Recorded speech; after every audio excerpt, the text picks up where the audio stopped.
नमस्कार दोस्तों, मैं हूं नीरज कुमार। आप देख रहे हैं मेरा यूट्यूब चैनल कंसेप्ट वाला क्लास, जिस पर हम लेकर आए हैं आपके लिए हाई स्कूल अनसॉल्व सॉल्यूशन, जिसमें 2025 का सेट नंबर 3 चल रहा है, जिसका नाम है बीएक्स। और एक नंबर के सारे क्वेश्चन हो गए थे। आज 2 नंबर है। 2 नंबर में पहला कह रहा है, 2 नंबर में सबसे पहले लिखा है किन्हीं 5 खंडों को हल कीजिए। मतलब इसमें 5 खंड हल करने हैं।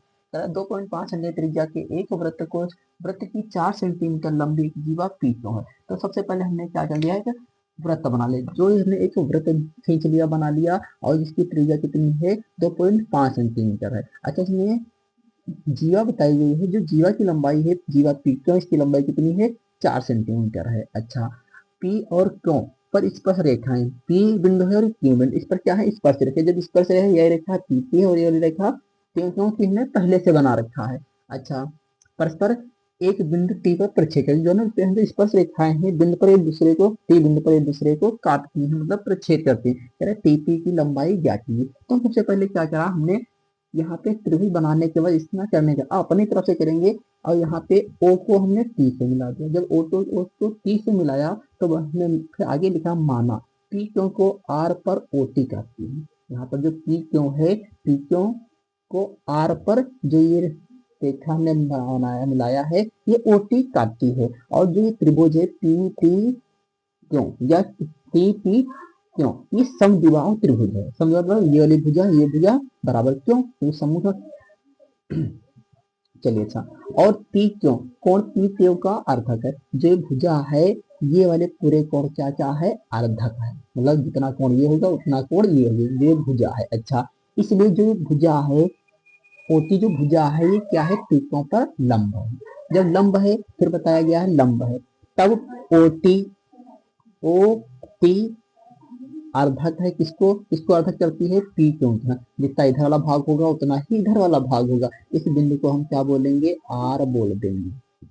आर बोल दिया। अब हमें लाना क्या मान है, टीपी का मान इसमें पूछ रहा है। टीपी ज्ञात है, तो सबसे पहले क्या करेंगे, तो यहाँ पे हमें पता है, क्या पता है, ये अर्धक है, मतलब समान दो भागों में है। कहता है क्योंकि अर्धक हमने लिख चुका है पहले से। जब आगे दो हिस्सा इसका, 2 सेंटीमीटर ऊपर वाला होगा, 2 नीचे, क्यों पूरा 4 है तो 2 हो गया। तो यहाँ लिखेंगे पी आर बराबर, क्यों आर बराबर कितना, 2 सेंटीमीटर। ये 2 सेंटीमीटर है। और पी ओ बराबर कितना है, 2.5 सेंटीमीटर। हम क्या करेंगे, ये वाली दूरी निकाल लेंगे, ओ आर। चलो हम ओ आर निकालते हैं। ओ आर कैसे निकालते हैं, अंडर रूट। ये 90 अंश का कोण, क्योंकि लंब है, इधर भी 90 अंश इधर भी 90 अंश, तो 90 अंश का कोण है। जब 90 अंश है तो ये कर्ण हो गया, और ये वाला, यदि हम ये लंब मानेंगे तो ये आधार मानेंगे तो ये लंब। तो यहाँ पे कर्ण का स्क्वायर, क्योंकि यहाँ पे हम कुछ समय के लिए मान लिए हैं क्या, आधार। तो आधार बराबर फार्मूला होता है अंडर रूट कर्ण का स्क्वायर। कर्ण कितना है, 2.5 है, तो 2.5 रख लिया। होल घात 2 होते, होल घात लगा दिया। अच्छा, अब हमने क्या किया, अब यहाँ पे हमें ये पता ही क्या है, पी आर क्या है, मान लिया ये लंब है। तो लंब कितना दिया, ये है 2 सेंटीमीटर। तो यहाँ पे 2 लिख दिया, घात 2 लगा दिया। तो 2.5 का स्क्वायर होता है 6.25, 2 का स्क्वायर होता है 4। यहाँ पे माइनस है, प्लस नहीं है, क्यों, ये कर्ण है और ये वाला लंब है, तो यहाँ पे माइनस लगा दो। तो यहाँ पर 6 में से 4 गया, कितना बचा, 2.25। अब इसका वर्गमूल निकालेंगे, कितना हो जाएगा, 1.15। तो यहाँ पे ओ आर ये वाली भुजा ये है 1.5 सेंटीमीटर। अब हल करते हैं, क्या हल करते हैं, अब हम देखते हैं, क्या देखते हैं यहाँ पे। अब 2 त्रिभुज लेकर चलेंगे। एक तो त्रिभुज का नाम है पी पी आर, दूसरे त्रिभुज का नाम है पी आर ओ। तो सबसे पहले हम टी पी आर लेकर चलते हैं, टी पी आर लेकर चलते हैं। तो लिखेंगे टी पी आर, चलो नहीं लिखेंगे, ऐसे देखते हैं, क्या देखते हैं, ये वाला एंगल, ये एंगल और ये एंगल, दोनों एंगलों का ये कितना होगा, 90 अंश। तो लिखेंगे कोण, कोण पी पी आर, कोण P P R, P P R plus कोण पी पी आर प्लस, अच्छा ये पी को लिखेंगे पी पी आर, कोण पी पी आर बराबर कितना होगा, 90 अंश होगा। इसको समीकरण नंबर 1 बना लिया। अच्छा, दूसरा समीकरण, दूसरा क्या हो जाएगा, ये वाला 90, तो इन दोनों कोणों का इस त्रिभुज में भी क्या होगा, 90 अंश होगा, ये भी दोनों कोणों का। तो इसको क्या लिखेंगे, आर पी ओ, कोण आर पी ओ प्लस दूसरा कोण क्या होगा, पी ओ आर, कोण पी ओ आर कितना होगा, ये वाला होगा, ये दोनों कोणों का भी कितना होगा, 90 अंश होगा। इसका समीकरण नंबर हमने 2 बोल दिया। अच्छा,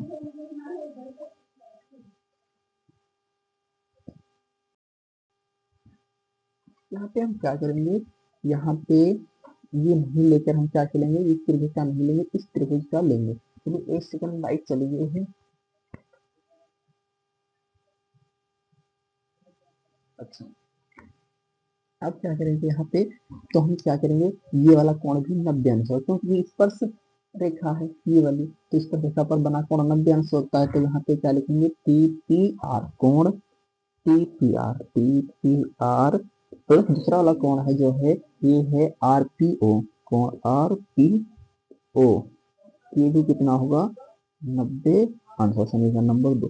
हमने जब 1 और 2 को हल किया तो यहाँ पे क्या आया, ये दोनों, अच्छा यहाँ पे दोनों समीकरणों को हल किया तो समीकरण 1 व 2 से हमें, समीकरण 1 व 2 से हमें मिला, क्या मिला, हमें मिला कि जो कोण टी पी आर बराबर है तो कट जाएंगे तुलना में, तो यहाँ पे कोण टी पी आर बराबर क्या होगा, कोण R P O, R P O, ये तो ये हो गया। अच्छा, दूसरा कोण दोनों त्रिभुजों में कौन होगा, त्रिभुज टी आर पी, कोण टी आर पी बराबर किसके होगा, कोण टी आर ओ के, कोण टी आर ओ के।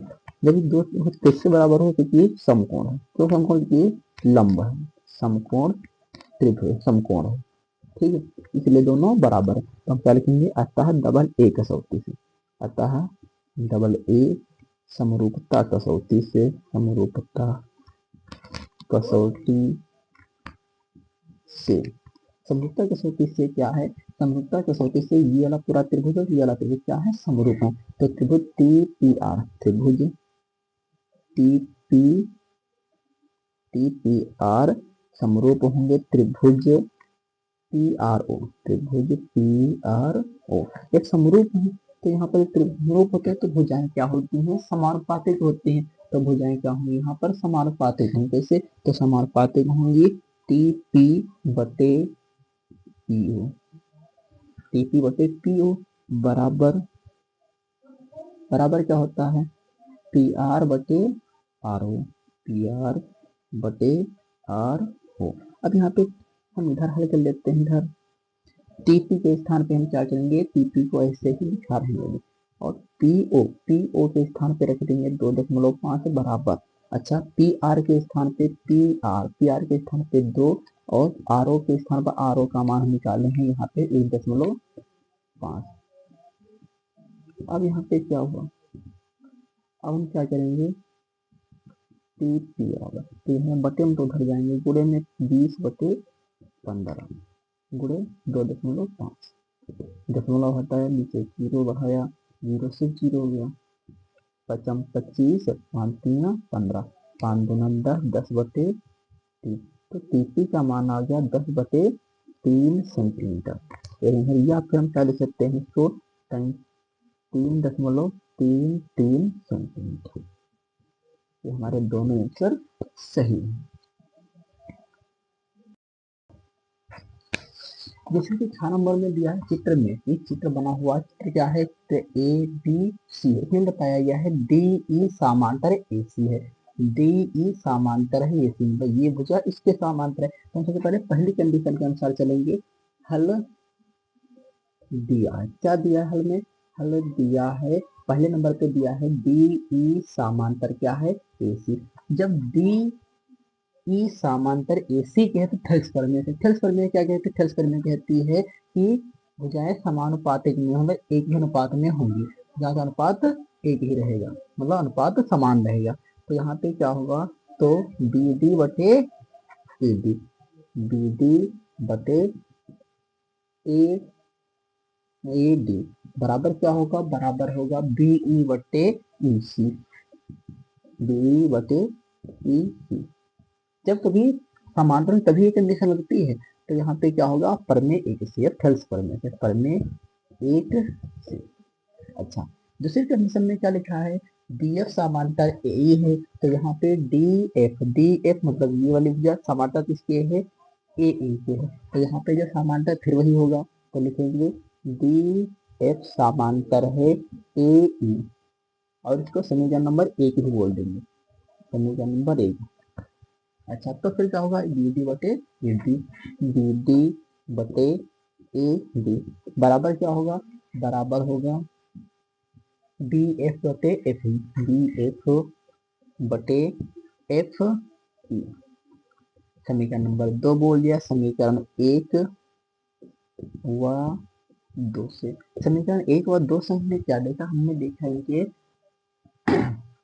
बाएं बाएं बराबर हैं तो दाएं दाएं भी क्या होंगे, बराबर होंगे। तो समीकरण एक व दो से बी एफ बटे एफ ई बराबर क्या होगा, बी ई बटे ई सी।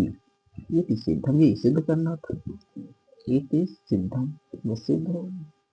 अच्छा, अगले नंबर में कह रहा है किसी एपी के प्रथम 9 पदों का योग 81 है। चलो हम अगले तरफ चलते हैं, कह रहा है प्रथम 9 पदों का जो योग है वो 81 है। तो प्रथम 9 पदों का योग 81, तो यहाँ पे एस 9 बराबर कितना है, 81। एस 9 को क्या लिख सकते हैं, 9 बटे 2 और 2a plus 9 minus 1 into D बराबर 81। क्यों लिखा, इस फार्मूला होता है n बटे 2, 2a plus n minus 1 into D. इसमें हमने क्या किया दिया, मान फिर कर दिया बस n का। अच्छा, ये यहाँ पे 9 गुड़े में उधर जाएंगे तो बटे में, बटे में तो उधर जाएंगे गुड़े में, तो 81 गुड़े 2 बटे में 9। अच्छा, इधर 2a और 9 में से 1 किया तो बचा कितना, 8 डी। यहाँ पे 9 गुना 9, 9 9 81, 9 दूना 18, 2a प्लस 8 डी बराबर 18। हमने 2 से पूरे को भाग दे दिया, चलो इसको कुछ नहीं करेंगे, इसको समीकरण नंबर 1 बोल दिया। फिर कह रहा है प्रथम 17 पदों का 289 है, तो इस 17 बराबर कितना दिया है, 289। इसको क्या लिखेंगे, 17 बटे 2 और 2a plus n minus 1, n के स्थान पे 17 माइनस 1 इंटू डी बराबर 289। 2 बटे 17, 17 क्या, 17 से किया तो 17 बार गया, 17 ना 17, 17 सत्ती 119, तो 17 बार गया। अब इधर बचा कितना, बचा इधर 2a प्लस 16 डी। अच्छा, 17 दूनी 34, इधर कितना 2a प्लस 16 डी। हमने समीकरण 2 में समीकरण 1 को घटाया, समीकरण 2 माइनस 1, जिस समीकरण 2 में से हमने 1 को घटाया तो 2a से 2a कट गया, 16 में से 8 गया तो बचा 8 डी बराबर 34 में से 18 गया, कितना बचा, 4 2 से 6, 16 बचा, तो ये बच गया 16, 8 करना 8, 8 दूना 16। तो यहाँ पर डी का मान आ गया 2। अब डी का मान हमने क्या किया, डी का मान समीकरण 1 में रखने पर हमने डी का मान समीकरण 1 में यहाँ पे रख दिया, तो यहाँ पे हो गया 2 प्लस 8 गुड़े डी के स्थान पे 2 बराबर 18। तो यहाँ पे 2a और 8 दूना हो गए 16, ये इधर लाया तो 18 माइनस के हो गए 16, बचे कितने 2, तो 2a बराबर 2, तो a बराबर हो गया 2 करना 2, 2 करना 2, a बराबर पहला पद आ गया 1 और यहाँ पे सार अंतर आ गया 2। अब यहाँ पे अगले नंबर पे कह रहा है घा नंबर द्विघात बहुपद एक्स स्क्वायर माइनस 5 के शून्यक ज्ञात कीजिए और शून्यकों की सत्यता की जांच कीजिए। तो यहाँ पे द्विघात बहुपद क्या है, बहुपद है एक्स स्क्वायर माइनस 9, इसको शून्य ज्ञात करना है। तो जो सभी शून्य ज्ञात करना है तो बहुपद बराबर क्या करेंगे, 0 ले लेंगे, बहुपद बराबर 0, बहुपद बराबर हमने ले लिया 0। जब बहुपद बराबर 0 लिया तो यहाँ पे क्या हो गया, एक्स स्क्वायर माइनस 9 बराबर 0 हुआ, तो एक्स स्क्वायर बराबर हो गया प्लस का 9, और यहाँ पे 9 नहीं, यहाँ पे 5 है, 5 5 यहाँ पर भी इधर से स्क्वायर हटा है, इधर क्या हुआ, अंडर रूट चढ़ गया, ये प्लस अंडर रूट से चढ़ता है तो प्लस माइनस की वैल्यू हो जाती है, तो एक एक्स का मान प्लस हो गया और एक माइनस हो, मतलब एक बार प्लस चिन्ह लेने पर प्लस साइन ले लिया, एक बार माइनस चिन्ह लेने पर। जब प्लस चिन्ह लिया तो x बराबर हो गए √5, जब माइनस चिन्ह लिया तो x बराबर हो गया माइनस का √5। अब इसकी क्या करेंगे, सत्यता की जांच करेंगे, सत्यता की जांच, सत्यता की जांच। जब सत्यता की जांच करते हैं कैसे करते हैं, होता है शून्यकों का योगफल, शून्यकों का योगफल। क्या सूत्र होता है -x का गुणांक बटे एक्स स्क्वायर का गुणांक, एक्स स्क्वायर का गुणांक। यहाँ पे हमने क्या किया, शून्यकों का योग, योग बोले तो दोनों को जोड़ दो, तो यहाँ पे हमने शून्य को, पहला शून्य के था दूसरा शून्य के, हमने क्या किया जोड़ दिया, √2 5 प्लस जोड़ना तो प्लस लगाया और मान दूसरा वाला शून्य कितना दिया, माइनस का √5 दिया, 5 दिया। माइनस एक्स का गुणांक, माइनस एक्स, एक्स का गुणांक है ही नहीं, एक्स का गुणांक ना हो तो हम क्या करते हैं जीरो रखते हैं, तो जीरो रख दिया। एक्स स्क्वायर के गुणांक में 1 है, यहाँ पे √5 माइनस √5 मतलब जीरो बटे संख्या जीरो हो जाता है, हमें घटाया कितना हो गया जीरो, तो जीरो बटे जीरो। अब दूसरा करते हैं शून्यकों का गुणनफल, शून्यकों का गुणनफल। जो शून्यकों का गुणनफल होगा वो देखते हैं, गुणनफल वो होता है अचर पद, अचर पद बटे में एक्स स्क्वायर का गुणांक। यहाँ पे हमने क्या किया, अचर पद के स्थान पे हमने रख दिया -5, एक्स स्क्वायर का गुणांक है 1। अब गुणनफल था कह रहा था तो हमने दोनों शून्यकों की इधर गुणा कर दिया, तो गुणा किया तो अंडर रूट समाप्त है, -5 बचा, इधर भी -5, तो हमारी सत्यता की भी जांच हो गई। अंका नंबर कह रहा है निम्नलिखित सारी 35 नगरी 35 नगरों की साक्षरता, नगरी भी नगरों यहाँ पर लिखा है, या 35 नगर, तो यहाँ पर निम्नलिखित साढ़े 35 नगरों की साक्षरता दर दर्शाता है प्रतिशत में। माध्य साक्षरता दर क्या है, तो साक्षरता दर माध्य पूछ रहा है, हम माध्य की 3 विधियों से निकालते हैं, लेकिन हम साधारण विधि से निकालेंगे, तो यहाँ पर लिखेंगे जो साक्षरता दर ये होती है वर्ग अंतराल, वर्ग अंतराल, तो इसे लिख लेंगे वर्ग अंतराल 45 से 55, 55 से 65, 65 से 75, 75 से 85, 85 से 95, 55, 65। अच्छा अगला चलते हैं नगरों की संख्या, बोले तो बारंबारता, बारंबारता को एफ से लिखते हैं 3, 10, 11 और 8, 3। अब क्या निकालते हैं मध्यमान, तो मध्यमान निकाला कैसे, इन दोनों को जोड़ के, तो 55, 45 हो गए 100, 100 का आधा होता है 50, और 65 और 55 हो गए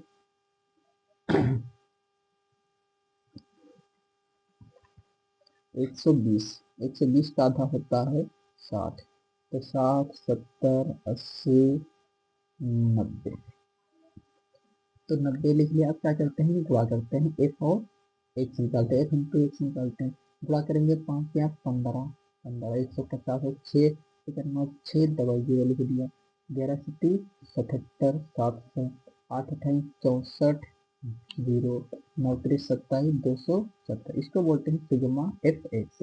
जोड़ दिया जीरो ऐसे लिख दिया, और 5 7 12, 12 और 4 16, 16 7 22, 16 4 22, 16 4 20, 3 23, 23 का 3।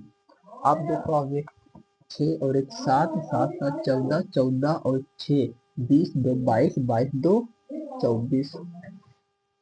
अच्छा इसको बोलते हैं सिग्मा एफ, सिग्मा एफ कितना है, जो बारंबारता का योग होता है इसको बोलते हैं सिग्मा एफ, कितना है जोड़ने पर आएगा, 35 किताब में दिया हुआ पहले से। अब हम क्या करेंगे देखते हैं, अब निकालते हैं माध्य, माध्य बराबर फार्मूला होता है सिग्मा एफ एक्स बटे sigma F, sigma F x के स्थान पे लिख लिया 24 30 बटे में 35, अब 7 25 35 होता है, और 7 3 31, 3 43, 7 6 42, ये पूरा पूरा नहीं कटेगा, 243, 0 और 35, 5 से आते हैं 5 सत्ते 35, 5 को 20 और 4 43 55 40 5 का 30 7 6 42। अब कितना बचा 486/7। अच्छा इसको हम क्या करेंगे अब 7 से काटेंगे। 7 पर 7 6 42 42 और 46 6 66 तो ये 7 9 63 कितना हुआ 3 बचा 63 3 बचा 30 हुआ 30 7 को 28 2 7 दूनी 14 और 6 फिर 7 और 8 56 और ठीक। अब क्या करेंगे बस इतना लाने के 69.42 8 ये तीसरा वाला अंक 5 या 5 से बड़ा है तो हम क्या करेंगे पड़ोस वाले में एक जोड़ देंगे उसको छोड़ देंगे तो 43 हमारा आंसर आ गया। ये वाला 4 नंबर आप लोगों के लिए होमवर्क है। इसमें क्या क्या कह रहा है इसमें कह रहा है आंकड़ों के बहुलक और माध्य। सिंपल है सवाल एकदम सरल।